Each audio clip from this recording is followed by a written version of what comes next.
Hebrews chapter 7. For this Melchizedek, king of Salem, priest of the Most High God, met Abraham, returning from the slaughter of the kings, and blessed him. And to him Abraham apportioned a tenth part of everything. He is first, by translation of his name, King of Righteousness, and then he is also King of Salem, that is, King of Peace. He is without father or mother or genealogy, having neither beginning of days nor end of life, but resembling the Son of God, he continues a priest forever. See how great this man was, to whom Abraham the patriarch gave a tenth of the spoils. And those descendants of Levi who receive the priestly office have a commandment in the law to take tithes from the people, that is, from their brothers, though these also are descended from Abraham. But this man who does not have his descent from them received tithes from Abraham and blessed him who had the promises. It is beyond dispute that the inferior is blessed by the superior. In the one case, tithes are received by mortal men, but in the other case, by one of whom it is testified that he lives.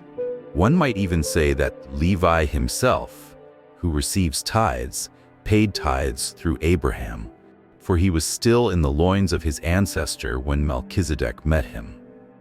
Now if perfection had been attainable through the Levitical priesthood, for under it the people received the law, what further need would there have been for another priest to arise after the order of Melchizedek, rather than one named after the order of Aaron?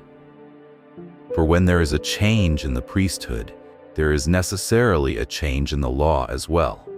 For the one of whom these things are spoken belonged to another tribe, from which no one has ever served at the altar. For it is evident that our Lord was descended from Judah, and in connection with that tribe, Moses said nothing about priests. This becomes even more evident when another priest arises in the likeness of Melchizedek, who has become a priest, not on the basis of a legal requirement concerning bodily descent, but by the power of an indestructible life. For it is witnessed of him, "You are a priest forever, after the order of Melchizedek." For on the one hand, a former commandment is set aside because of its weakness and uselessness, for the law made nothing perfect. But on the other hand, a better hope is introduced through which we draw near to God. And it was not without an oath.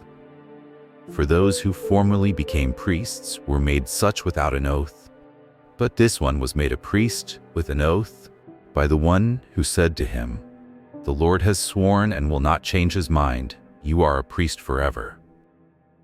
This makes Jesus the guarantor of a better covenant. The former priests were many in number, because they were prevented by death from continuing in office, but he holds his priesthood permanently, because he continues forever. Consequently, he is able to save to the uttermost those who draw near to God through him, since he always lives to make intercession for them. For it was indeed fitting that we should have such a high priest, holy, innocent, unstained, separated from sinners, and exalted above the heavens.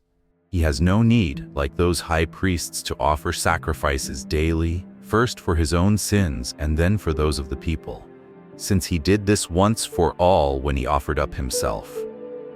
For the law appoints men in their weakness as high priests, but the word of the oath, which came later than the law, appoints a son who has been made perfect forever.